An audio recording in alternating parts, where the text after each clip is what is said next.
Assalamualaikum teman-teman, apa kabar? Kita lanjut lagi ya. Ada beberapa pertanyaan berkaitan dengan bagaimana cara membuat inventory atau persediaan barang masuk, kemudian barang keluar, kemudian barang reject, kemudian stoknya berapa, dan seterusnya. Pada pembelajaran kali ini teman-teman, sebenarnya fungsi-fungsi yang saya gunakan itu mayoritas sudah kita pelajari semuanya, sekaligus ini sebagai latihan ya. Kemudian teman-teman nanti juga bisa download di link file yang ada di kolom description. Teman-teman nanti membuat copy ya. Jadi inventory-nya kurang lebih nanti akan seperti ini. Jadi setelah file terbuka, teman-teman nanti pergi ke menu file, kemudian terus make copy gitu ya. Nah, make copy seperti ini. Nah, nanti teman-teman mau dinamakan apa, terserah saja. Kemudian terus mau disimpan di Google Drive-nya di folder apa, tidak masalah, tinggal klik OK. Nah, setelah itu, jadi teman-teman sudah memiliki satu copy dari file saya itu, sehingga teman-teman sudah punya otoritas penuh, tidak perlu menanyakan lagi untuk minta otorisasi bisa membuka, gitu ya. Nah, yang perlu teman-teman ketahui adalah file ini, saya lebarin ya. Nah, file ini itu terdiri dari beberapa sheet. Yang pertama tutorial, ini adalah penjelasan tentang file ini. Kemudian ada part master yang terdiri dari item-item yang akan digunakan untuk transaksi di dalam file ini. Kemudian stock master, ini nanti adalah induk persediaannya. Data-datanya otomatis nanti akan ngambil dari stok dari part master ini. Kemudian ada satu sheet lagi data entry, di mana nanti barang masuk, barang keluar, ataupun reject nanti semuanya akan di entry di sheet data entry ini. Ya, nanti akan kita coba praktekkan teman-teman ya. Kemudian ada history, berapa yang sudah dijual, berapa yang sudah dibeli, atau berapa yang keluar, berapa yang masuk, berapa yang reject, kapan, dan jumlahnya berapa, nanti bisa dilihat dari history ini. Kemudian terus ini adalah stock reportnya. Nanti bisa pilih semua kategori ya, semua kategori, ataupun juga memilih kategori tertentu. Nah, kategori nanti teman-teman juga bisa membuat sendiri. Demikian juga untuk barang masuk pembelian. Ini pembelian mulai tanggal berapa nih, misalkan Januari 2020 deh ya, ini nggak ada datanya, coba kita cek ya, 2020 sampai Februari 2021. Oh, ini barang-barang yang masuk. Nah, udah pada muncul ya. Ini datanya dummy saja teman-teman, untuk tes saja ya. Jadi total yang dibeli adalah 8 item, total pembeliannya Rp38.990 gitu. Kemudian yang penjualan atau barang keluar, ini 1 Januari 2020 sampai 31 Desember 2020. Ini tinggal double klik kalau teman-teman mau merubah ya. Nanti yang sudah keluar berapa, hanya satu item, kemudian nilainya sekian ya, kurang lebih begitu. Kemudian ini yang reject ya, ini material rejectnya atau barang yang reject, mulai periode kapan sampai kapan, totalnya yang reject berapa item dan berapa nilainya ya, kurang lebih gitu. Oh, kemudian kadang-kadang kalau part numbernya banyak banget, kita juga bisa cari part, misalkan ini berdasarkan kelompok atau berdasarkan nama barang. Ini kalau misalkan dikosongin begini ya, berarti dianggap semuanya gitu teman-teman. Kalau nama barang ya, yang misalnya apa ya, cuci. Nah ini sikat cuci Eterna misalkan gini ya. Nah ini ketemu. Atau ini beras. Nah ini beras banyak sekali nih. Beras Ramos. Nah sekian, jadi kita tahu nanti part numbernya dan seterusnya gitu ya. Atau kalau misalkan kita kosongkan begini tapi kita berdasarkan kelompok, bisa juga nih. Kelompok air minum, oh ini ada banyak nih, ini air minum. Kemudian kelompok deterjen, misalkan seperti ini nih. Part numbernya juga ngacak gini teman-teman ya. Ini terus terang data ini, data saya ambil data sembarang saja ya gitu, sebagai untuk contoh saja. Oke gitu ya, ini sekilas seperti itu. Nah, terus bagaimana teman-teman kalau misalkan mau menggunakan file ini untuk keperluan teman-teman semuanya? Yang pertama ya, nanti lihat di tutorial sini, yang warna purple ini ya, jika Anda ingin menggunakannya, maka yang pertama teman-teman nanti hapus data pada sheet part master nih Ya, data nanti ini dihapus saja semuanya. Setelah itu yang kedua, hapus data pada data entry ya. Data entry ini juga akan dihapus.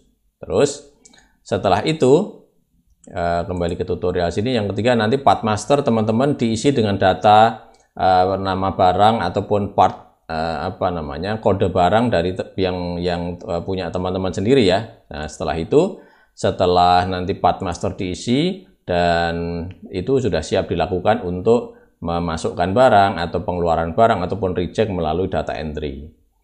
Nah, berkaitan dengan fungsi-fungsi yang digunakan di dalam file ini misalkan di data entry nih. Data entry itu ada bagaimana cara menggunakan validasi ya. Nah, ini misalkan ada di sini. Ini kan di sini semuanya tervalidasi nih teman, ini validasi. Kemudian terus nanti nama barang juga validasi. Caranya bagaimana? Teman-teman nanti tinggal ikutin video yang ada di sini. Cara menggunakan VLOOKUP, kemudian cara menggunakan array formula, terus di transaksi ini ada data validasi untuk penggunaan filter dan seterusnya gitu ya. Teman-teman ada di sini semuanya. Ya, nanti tinggal dipelajari saja. Oke, sebelum ini kita hapus ya, ini akan kita cek dulu ya teman-teman ya untuk coba mulai transaksi ya. Jadi sebagai contoh ini karena saya nanti tidak akan ngentry part number lagi ya, teman-teman nanti ngentry sendiri setelah nanti teman-teman hapus semuanya. Tapi taruhlah misalkan part masternya seperti ini dulu ya. Kenapa harus ada part master? Kenapa harus ada macam-macam ini? Bagi teman-teman yang sudah ngerti tentang konsep inventory system mestinya paham ya, karena kalau tidak di-maintain melalui satu pintu begini, nanti akan banyak parameter-parameter ataupun banyak item yang tidak terkontrol gitu teman-teman. Jadi karena dalam satu sistem ini mestinya harus ada satu penomoran yang unik ya, yang harus dikontrol melalui satu pintu saja. Kemudian nanti untuk stock master, data entry, mau history, kemudian keperluan yang lain nanti semuanya akan merefer ataupun merujuk kepada satu item master gitu. Jadi kalau mau merubah description, ini nama barangnya apa, kategorinya apa, terus unitnya apa, itu semuanya dirubah di part master. Adapun nanti stock master ini pada dasarnya dia itu hanya mengikut saja apa yang ada di part master sama apa yang sudah bergerak masuk maupun keluar maupun reject. Ini nanti akan terekam di dalam stock master. Sehingga nanti di dalam stock report di sini, nah stock report di sini juga kita akan ketahuan nih barang yang kita punya itu ada berapa item, kemudian nilainya berapa. Nah, gitu teman-teman ya. Oke, sekarang kita cek dulu ya, kita trial untuk mulai dari data entry deh ya. Data entry ini sekarang misalnya saya hapus dulu. Sebelum saya hapus ya, teman-teman tadi kalau lihat misalnya di ini kan sudah ada data pembelian, ada data penjualan gitu ya. Tetapi kalau misalnya yang data entry ini saya hapus, tentu tidak ada data lagi nanti penjualan dan pembelian karena semuanya data masuknya dari sini. Oke, saya tes ya.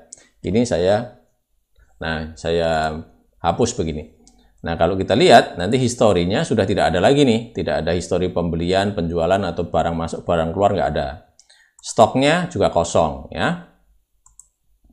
Kemudian pembelian kosong, penjualan atau barang keluar, barang masuk, barang keluar terserah nih teman-teman, bisa di rename ataupun dinamai sesuai dengan yang teman-teman suka ya. Kemudian yang reject juga tidak ada ya. Nah, untuk itu coba kita masuk ke data entry. Sekarang misalnya kita mau entry ya. Mulai tanggal 1 Januari misalkan, 1 Januari kita nomor nota ini, misalkan nomor nota 123. Nah, nomor barang ini kadang-kadang kan kita susah teman-teman mengingatnya, kecuali kalau teman-teman nanti membacanya dengan scanner ya, itu jadi kita tidak perlu mengingat. Biasanya kita akan lebih gampang mengingat nama barang ketimbang part number. Tetapi part number ini memang harus, karena harus unik atau harus tidak kembar sehingga nanti mudah dibaca. Nah, teman-teman kalau kembali ke part master di sini, ini kan part numbernya kan ini, tidak ada part number yang kembar teman-teman. Ini part numbernya yang begini-begini itu kita membuat secara manual, tetapi yang part numbernya lebih banyak gini ya, mungkin 13 digit panjang-panjang gini, ini dari pembacaan scan atau barcode yang ada di produk. Misalkan ini ada daya deterjen putih 850 gram, itu kan dibungkus dayanya kan ada barcode ya. Begitu kita scan itu kemudian muncul part number ini, gitulah ya. Nah, nanti di data entry gini, teman-teman, kalau memang semuanya akan dibaca dengan scanner, maka nomor barang tidak akan menjadi masalah gitu. Tetapi karena kita tidak bisa mengingat nomor barang ini, maka di dalam entry sini saya buat fasilitas ya, teman-teman bisa cek rumus nanti di sini ya. Rumus di sini maksud saya. Jadi nomor barang nanti biar muncul setelah kita memasukkan nama barang. Misalnya ya, saya akan masukkan, nah ini coba kalau diklik kan ketemu ini teman-teman ya. Atau kalau tidak di double klik, teman-teman ketik aja, misalkan kita terima misalkan apa ya, deterjen ya, misalkan ketik ini deterjen ya.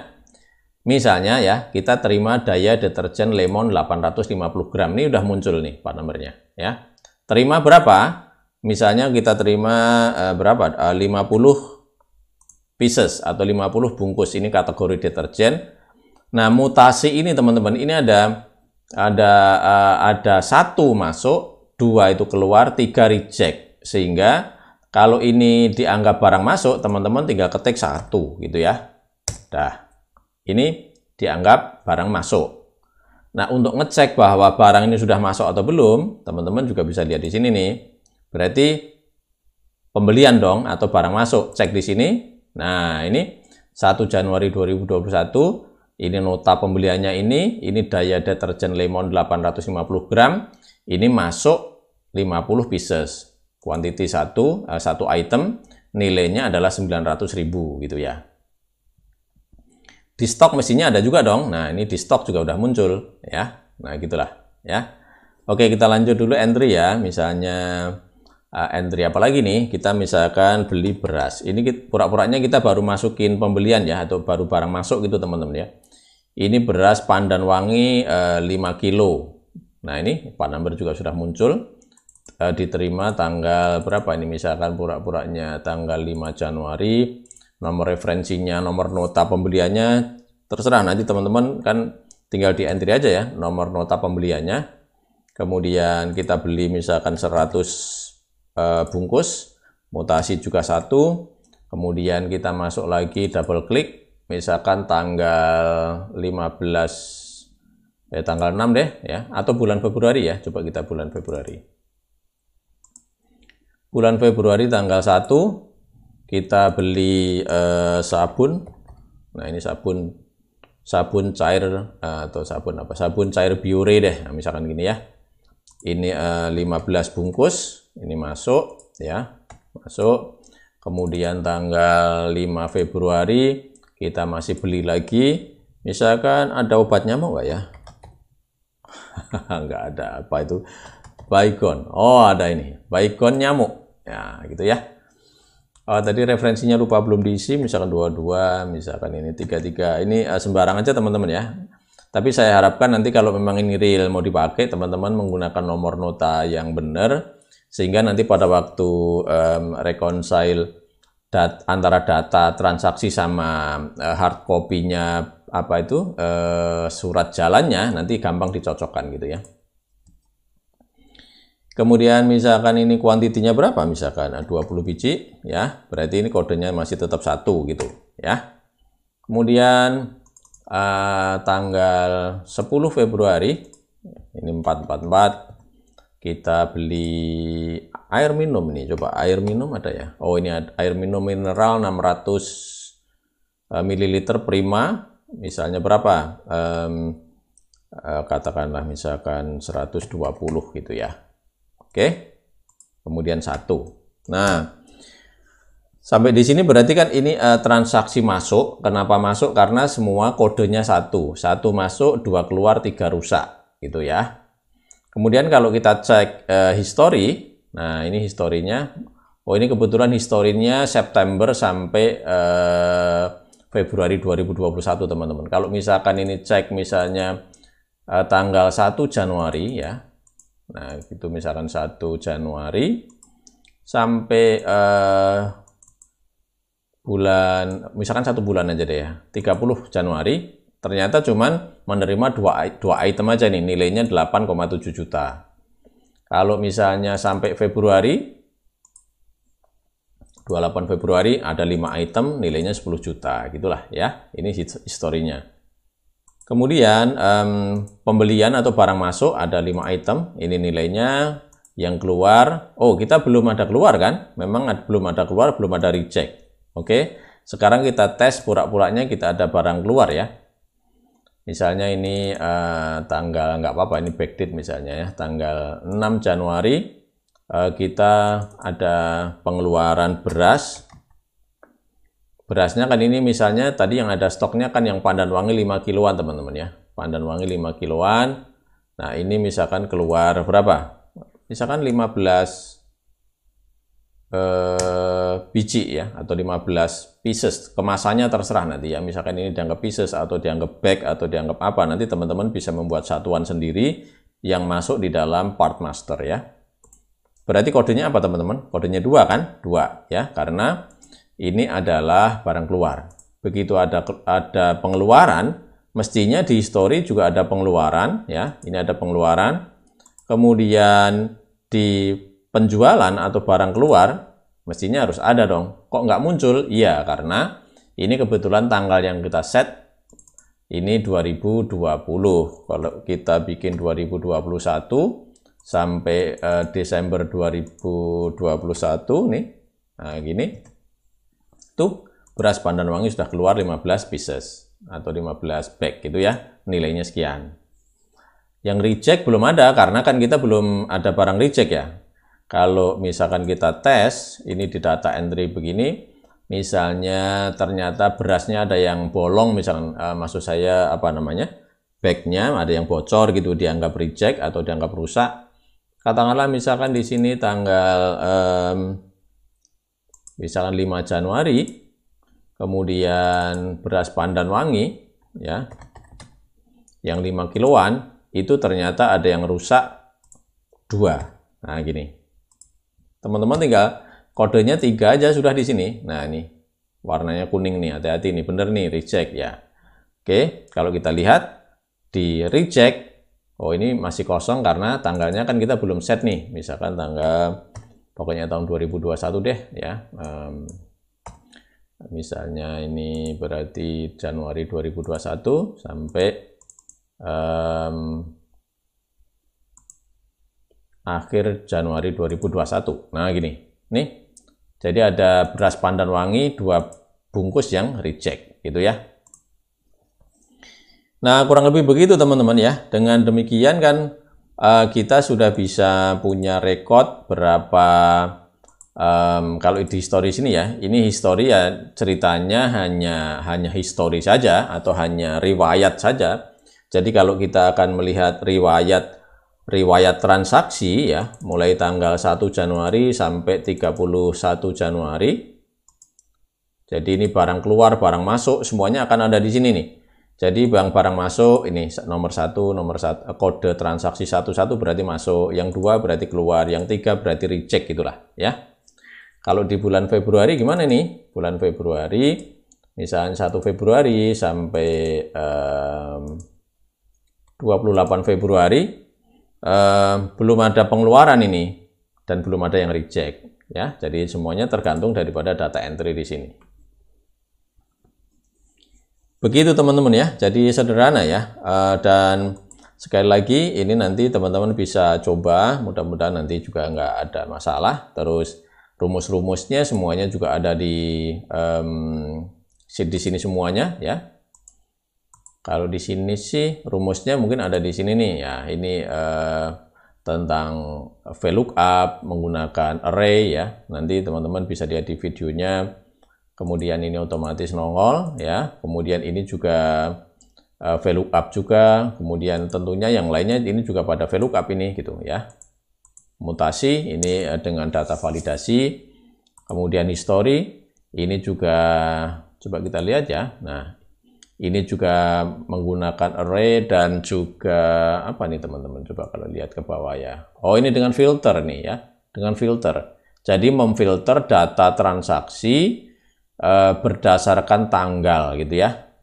Sama kode mutasinya nih.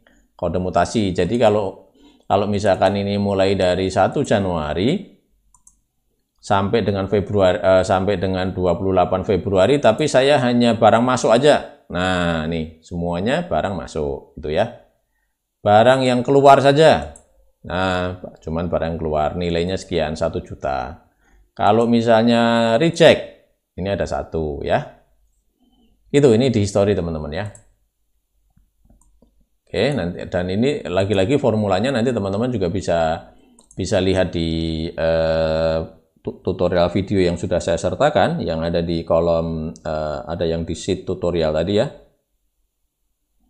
Kemudian apalagi nih, yang stok ya. Kalau stok ini memang ya hanya sisa persediaan yang ada, jadi adalah barang masuk dikurangi barang keluar dan dikurangi barang reject gitu kan. Ini sebenarnya kan barang masuk, barang keluar sama barang rusak ya. Karena ada barang masuk 120, belum ada keluar, belum ada rusak, berarti kan total stoknya sekian, yang nilainya sekian, gitulah ya. Oke, kemudian apa lagi ya? Mungkin sekitar itu teman-teman ya. Coba nanti dicoba-coba saja ya. Ini karena juga hanya inventory yang sangat simple, sangat sederhana. Tapi mudah-mudahan bisa memberikan apa ya, semacam gambaran kepada teman-teman kalau nanti akan mendesain inventory yang mungkin lebih sesuai dengan yang teman-teman, nanti bisa dirubah-rubah dan didesain sendiri gitu ya. Oke, mudah-mudahan bermanfaat dan jangan lupa subscribe ya, dan jangan lupa di-share ke teman-teman, siapa tahu mereka juga sedang membutuhkan. Oke, terima kasih. Oke teman-teman, untuk sementara begitu, ikuti video saya selanjutnya. Ada pertanyaan ataupun komen silahkan tulis di kolom komentar. Dan perlu diingat teman-teman, untuk berbagi tidak menunggu kita harus pinter dulu. Demikian juga video saya, kalau dirasa ini bermanfaat, minta tolong dibagi ke teman-teman. Mudah-mudahan bermanfaat bagi orang banyak. Oh, jangan lupa subscribe ya. Oke, terima kasih. Wassalamualaikum.